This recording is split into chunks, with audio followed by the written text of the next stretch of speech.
Good morning, folks. I'm still stuck on this Cam Newton situation, dealing with race. And many of y'all know my videos, how I do. I like to call myself a straight shooter. I call things for what they are. And I've talked about racism, I talked about race. And my talking point before I even begin these types of discussions, I say racism, as we know it, is a byproduct of a diversified population. You can look at it all throughout history. Anytime you put different groups of people within a geographical area, that being the United States or anywhere, you're going to have those groups of people vying for their piece of the pie, vouching and scrimping together and feeling entitled to certain resources. And that by default causes opposition, those who are doing the very same things that you're doing, to look at you in a certain way, to recognize differences in you and develop certain feelings, aka racism. Racism will never be eradicated. It is what it is. I don't care how much legislation you put behind it. I don't care how much money you throw at it. You're not going to eradicate racism so long as you have diversified populations living in close proximity of each other. Now, with that said, I understand that.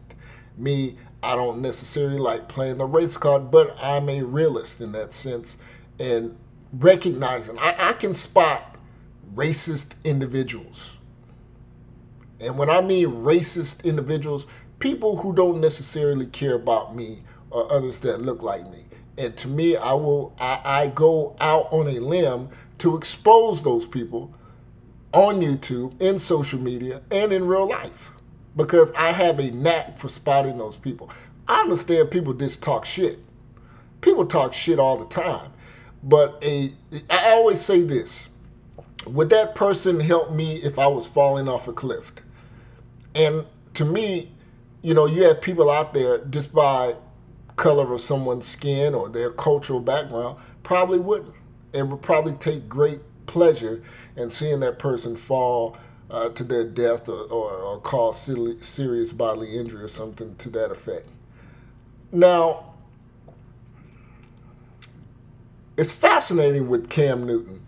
I watched Trent Dilfer. Any of y'all who follow football, Trent Dilfer, I believe he won the Ravens' first Super Bowl. I think it was in 2002, I think.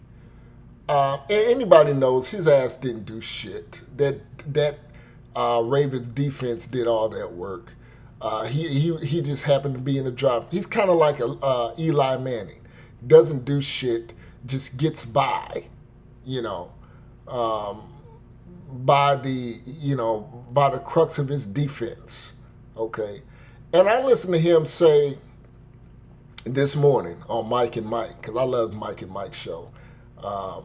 They need to give them or First Take and boot his and hers. I don't know why they have his and hers up there. I forget those two characters' name, but they need to boot that show and give Mike and Mike an extension. Or I think they give First Take I think First Take has 2 hours now. I don't know. I usually go on by work by then, but I watch those shows. I like those shows on ESPN.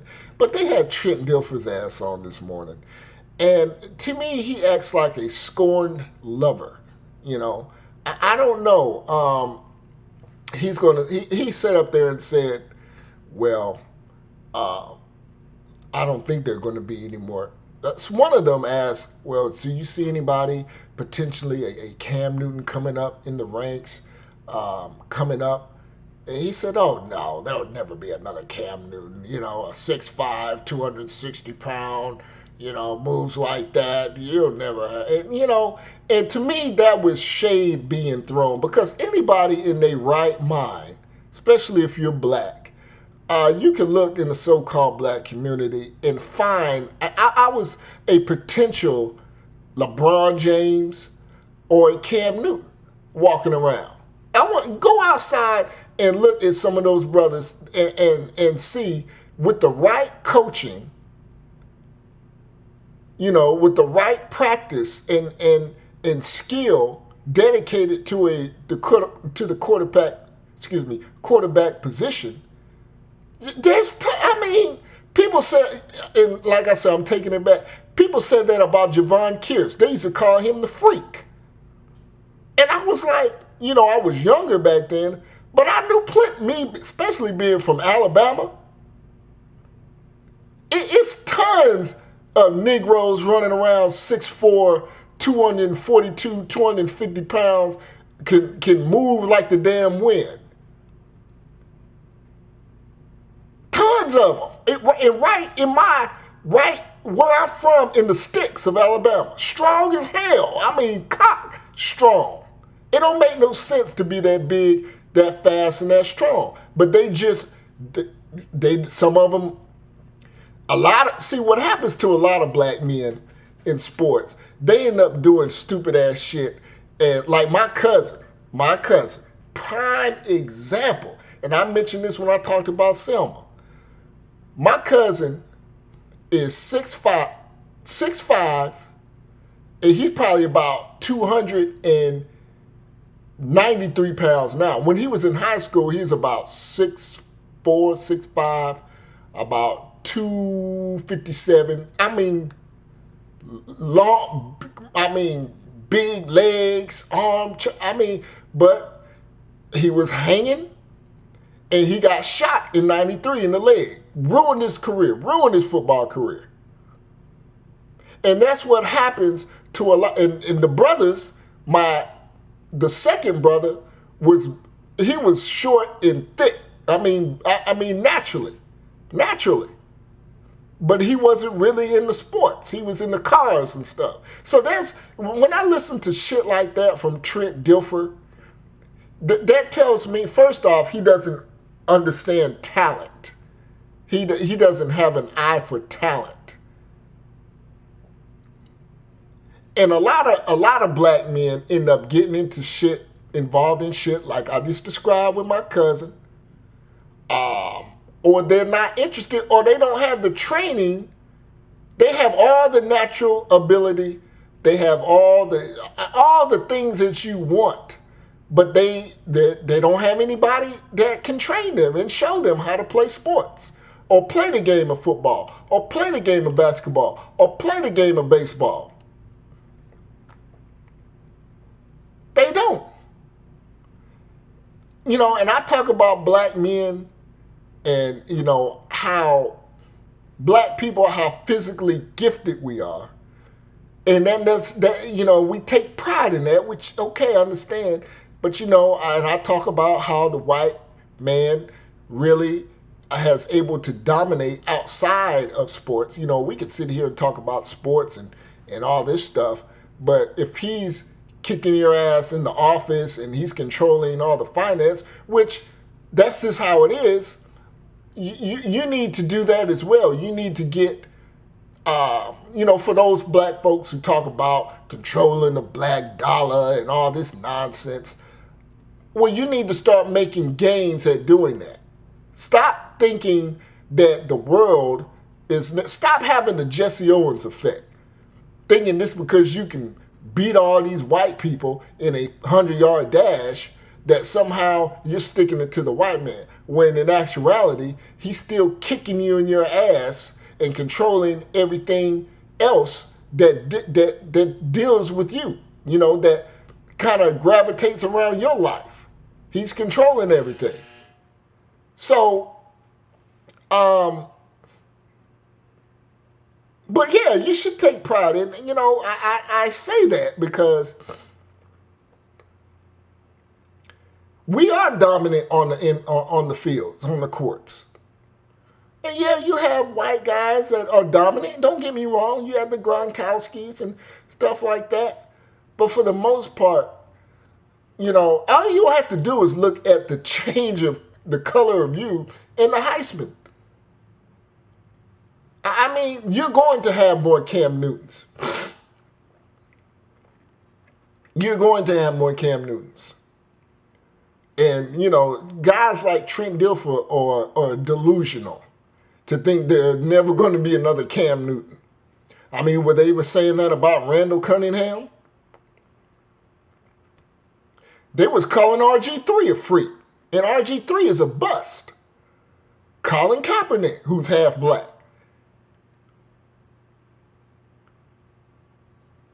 And, those guys, look, I've seen other Cam Newtons that aren't playing sports that have got themselves in situations. That guys like Trent Dilfer, not only are they delusional, they're disconnected from the sports world. Here, this guy is supposed to be a sports analyst, and you're going to sit here and tell me there are no potential Cam Newtons? I would even throw there are no potential more LeBron James. You go to most anywhere black, so-called, you're going to find, like I said earlier, you're going to find some LeBron James. And let me say this. What was funny, many of y'all know I've been in Hawaii for a while, and I remember University of Hawaii, went to the Sugar Bowl, and they were going to play Georgia. And you should have heard all these people in Hawaii saying, yeah, they're going to kick Georgia's ass, And I said, no, I can't stand Georgia, but I knew what was going to happen, and they were saying, because you're seeing the evolution of the Polynesian players coming up. And if any of y'all remember that game, it was a slaughter. I think was, I think they had only lost one game where they were undefeated. They were hot. That's when they had Colt Brennan. They had Devon Best. See, a lot of players come to Hawaii. They're usually from California and things like that. The talent here in Hawaii, it's good for Hawaii. But it's really, you don't really have the speed, and you got the size here, but they're not as fast here in Hawaii. You got some powerful guys here, don't get me wrong, but the speed kills. And I said, when you have speed, which it pretty much lacks in Hawaii, and power, that which Georgia had, they're going to win. Not only was Georgia bigger than these guys, they were stronger, and they were faster. Point blank. And you still got guys around here wearing these 2006 Sugar Bowl shirts. I think it was 06 that they played in New Orleans where the Sugar Bowl is held, we know. But I was just sitting back, and I was just like, because I didn't care. I was rooting for an SEC team, and I just wanted to rub it in the face of all these people who thought that Georgia was going to get their asses kicked, and how quickly they forgot. And, how dominant. It was nothing but brothers on that team. Of course, SEC school, you're going to have black players on. This is how it is. Alabama, prime example. And we saw what Alabama just did. I don't need to even go no more into that. But yeah, what I think a lot of people take aim. And I talked about going into the gym as a black man around non-black men. I'm not tooting my horn. I'm not doing any of that. But you can kind of feel low key. It's kind of like they're being curious because all they see on ESPN is black men running up and down the court, running up and down the field. Now they see one in real life, and they're curious. Wow, is this black guy fast as strong as these other black men on TV? And then you get some that, you can kind of feel they're in a certain way. But, as long as they keep them to themselves. I can't tell you how many times I done been working, hitting some hard weights, and I look over, and it's a little Filipino guy looking at me, and then when I look at him, he quickly turns away. Because he's curious to see how does this black guy build. It's if you peep game, you know what I'm talking about. And this is one of the issues where it appears I'm going off on a pro-black slant or so. No, I'm a realist. And I base a lot of my opinions, quote unquote, on my observation and experience. I can't tell you how many times. And that's, it is what it is. It's funny that these same motherfuckers who talk about Cam being lacking humility and all this stuff are the same people. I'm going to say like Brother Uncle Victor said in one of my comments about on my last Cam Newton video I did.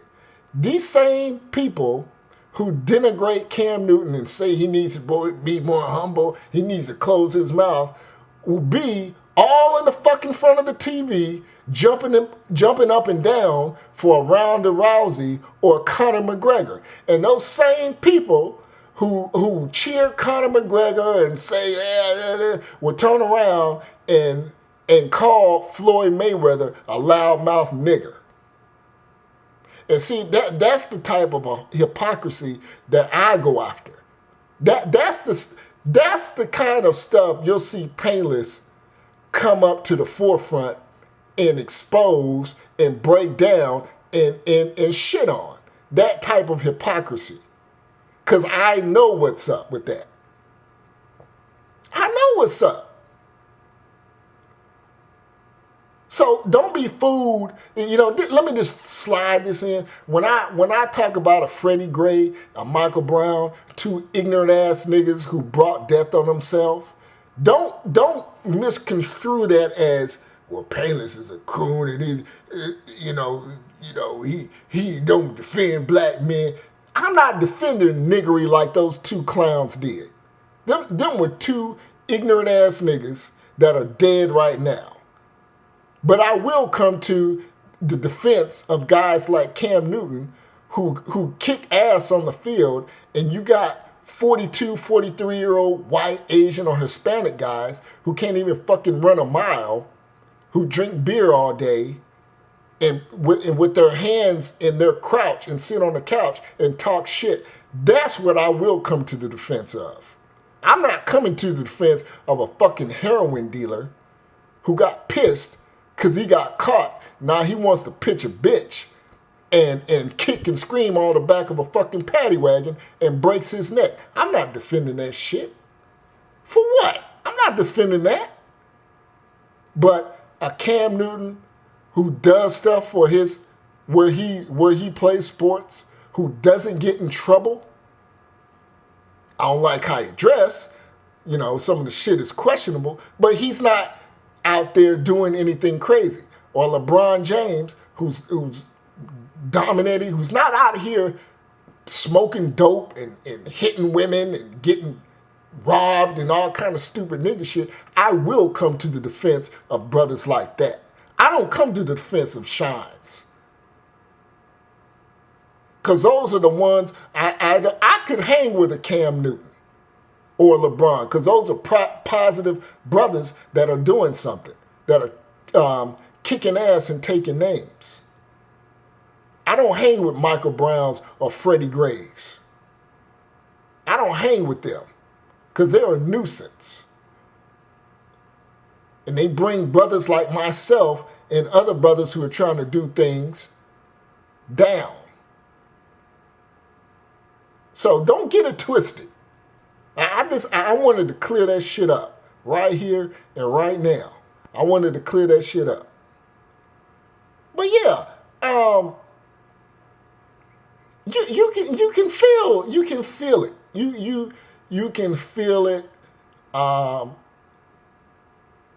They don't want a Cam Newton to be in that position necessarily.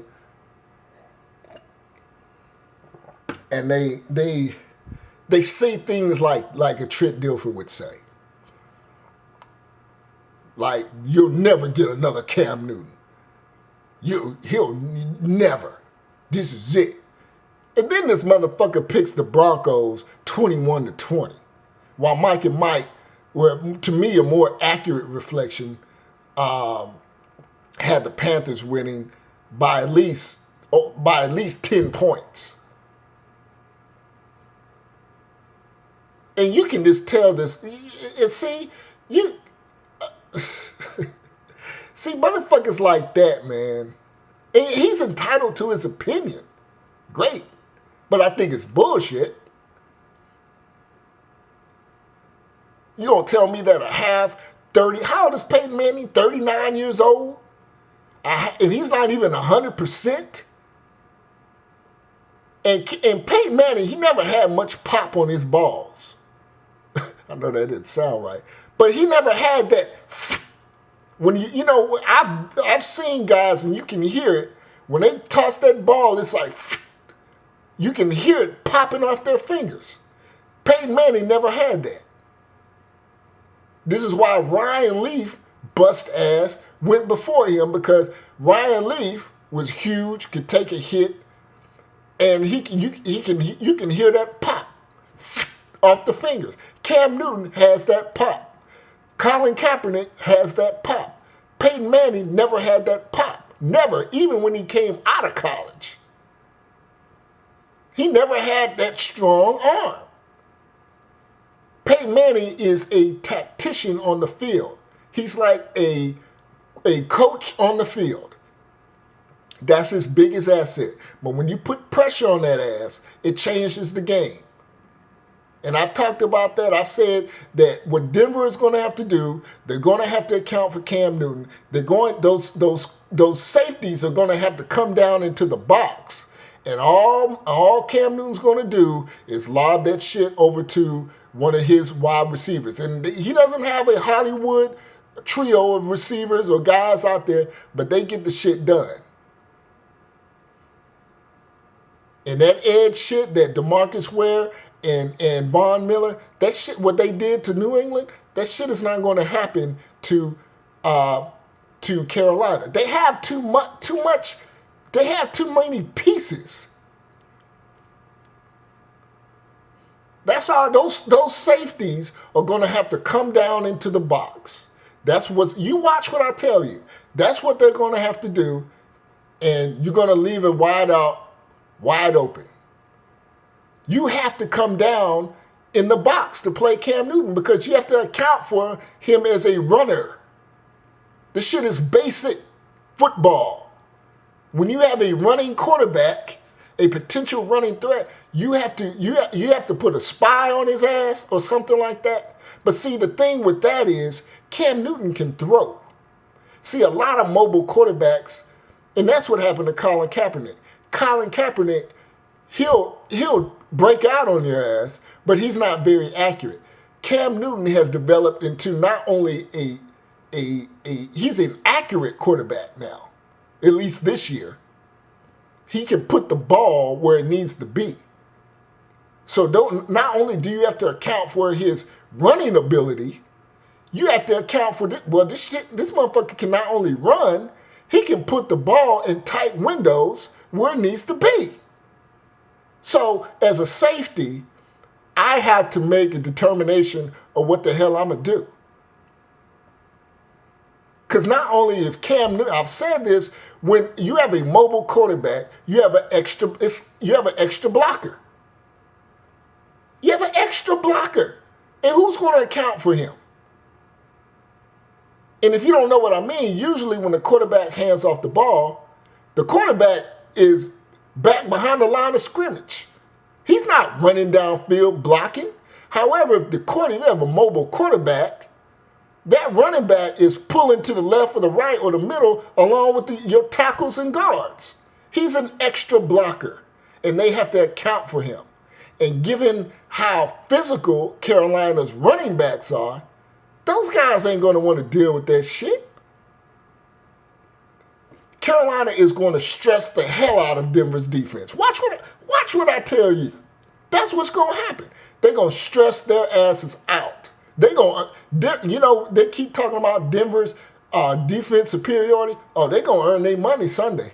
We're going to see how dominant, and I don't believe Denver's defense is all that. These motherfuckers struggle with Kansas City. They barely slid by. I watched some of their, not watch, but I kind of went over some of their scores in games. They ain't did shit. Tell you what, Antonio Brown if he played that game with the Steelers and then get knocked out, see, the Bengals, they was dirty. And they knew what they was doing. we would be talking about a whole different ball game. But yeah, Denver, they're going to earn their money Sunday. We're going to see how dominant that defense is. I don't think they're a dominant defense. Seattle has been the most dominant defense within the last 4 years. We see Cardinals' defense. I would say their defense was, to me, more dominant than Denver's defense. But Carolina stressed them. They stressed that Arizona Cardinals defense. They stressed them. They stretched them out. This shit shouldn't. When I hear guys like that who are disingenuous, I know that they're full of shit. And it's really not about calling an accurate game. It's really they're in their feelings about some shit. And then when he went on to talk about what I've been discussing for the last 26 minutes, it further confirmed for me how full of shit he was. So I'm going to leave it at that. I believe I said Carolina 31, Denver 21. Peace.